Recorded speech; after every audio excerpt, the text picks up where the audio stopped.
So what's up? What's up? Yan, madating tayo malakas na ulan mga kawengdit. Tayo walang tubig, kukuha muna tayo sa water station. Bago hindi ko tayo, kita niyo yung buko, di pa ako nakapagpagupit. Oh. Ayan, kita niyo. Ay, hindi na makita. Tayo guys, labas tayo.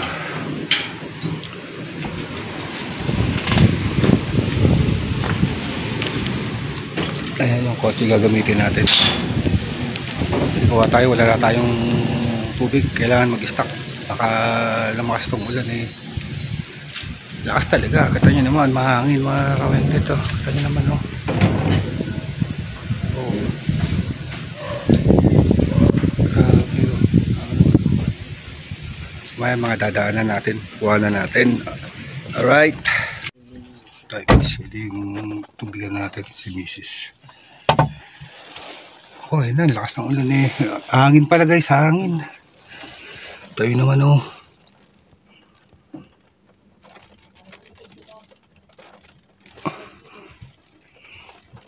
Iusog mo na ni Mrs. yung motor mga kawengdet para tayo makalabas. At i-start na po natin. Wait lang. Gumana naman, we start naman. Tagal lang hindi napaandar tong kotse mga kawengdet, si Whitey. Whitey pangalan nito mga kawengdet. Tagal na. So ayan na. Ako asawa ko. Makas na. Buti na lang may bubong yung ano natin.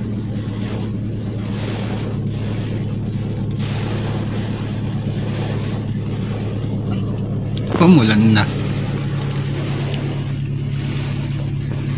Guys, yan tayo sa loob ng kotse. Kita nyo naman yung ulan. Super typhoon daw to, Nando mga kawengdet. Kaya ingat dyan ng mga nasa signal na mataas. Mag-iingat po kayo lagi. Ingat po kayo, ingat. Sumunod na po kayo sa gobyerno pag pinalikas kayo. Ayun na si Mrs. Dala na yung payong ni ng kontraktor. Alright. Nagawa ito ng asawa ko. Ayun, ulan guys. Grabe oh. So ayan guys, sisimula na guys, 4:37 simula, pero kanina kulimlim lang, tapos ano, umiinit. Pero ngayon, kita nyo naman. Okay.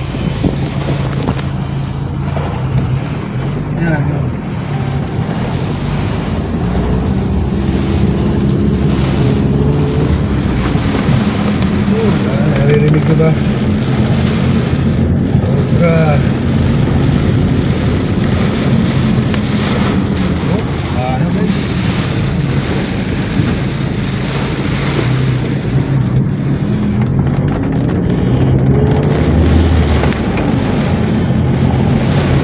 Super typhoon niyang signal number 5 to mga kawendit. Oh, pakalakas yan, super typhoon Nando. Paano na kaya yung mga ginawa ng contractor?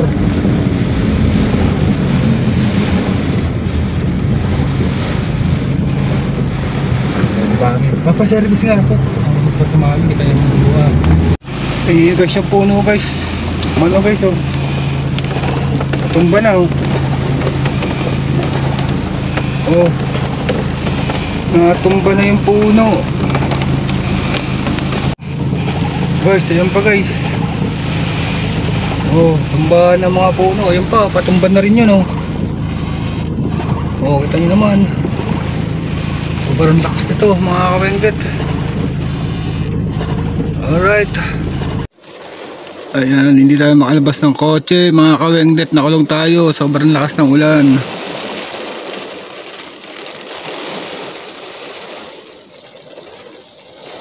Ayan, patuloy para sila nagkakarga dyan oh. Pasensya na kayo mga kawengdet, talagang umuulan eh, hindi natin maano yan, malabo ang ano. Tuloy pa rin karga nila. Alright oh.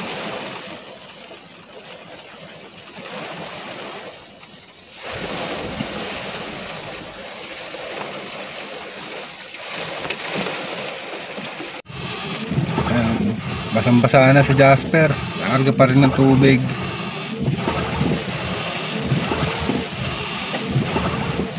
Ayan, kahit bumabagyo mga kawengdet, kailangan magtrabaho para kumita ng konting pera. Samantalang mga kontraktor, ginagawa nyo habang binabaha, nasa kasino kayo.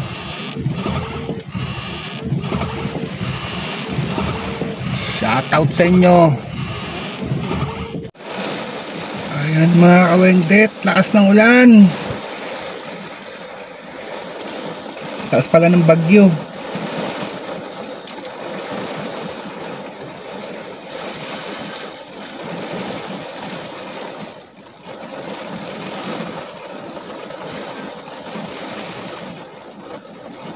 Time check mga kawengdet, mag-alas 5 na ng hapon.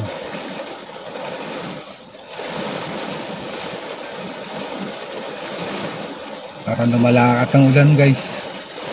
Nandito lang kayo, parang yumuyugyug kami sa lakas ng hangin.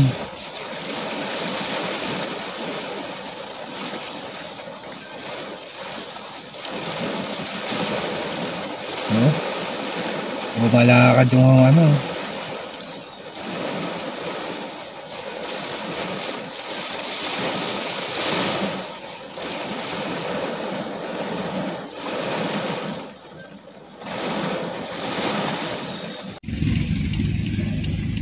Guys, marali kahapon guys, grabe, maraming namatay, mga 30 plus. May mga senior, may PWD pa. Ano nangyayari sa Pilipinas mga kawengdet? Bagyo, baha, yan mga ganyan. Palala ng palala tayo mga kawengdet.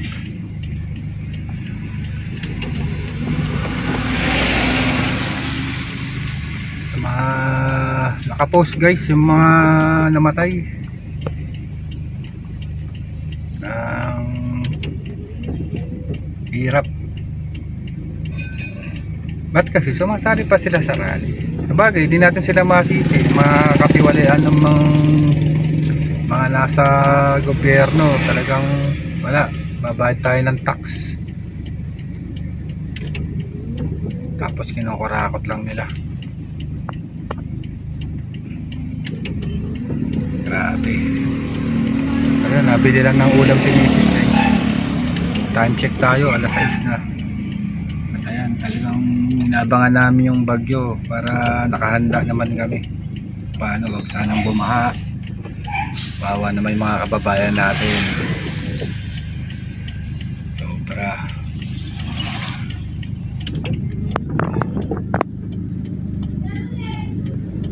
Pa rin tayo guys, mga kawengdet sa kotse tayo. Di ko alam kung makakabiyahe tayo ng isla bukas. Bagyo pag di tayo may biyahe, walang kita. Papakahirap tayo. Walang talang yung mga kontraktor dyan, kasi kasino lang kayo ha. Pati isda guys, hindi na bumaba, grabe. Hindi na makatarungan ng mga presyo. Dati makapagbenta ka pa ng 200, ganun hindi. Galunggong nga guys, 280 hanggang 300, pati bangus. Sobra.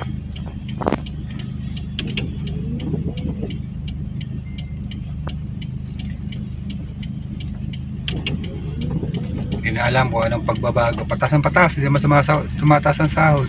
So, grabe.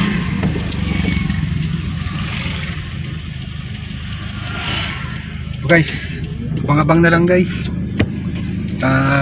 Dudugtungan ko pa to, pampahaba lang ng vlog yan mga kawengdet. Right.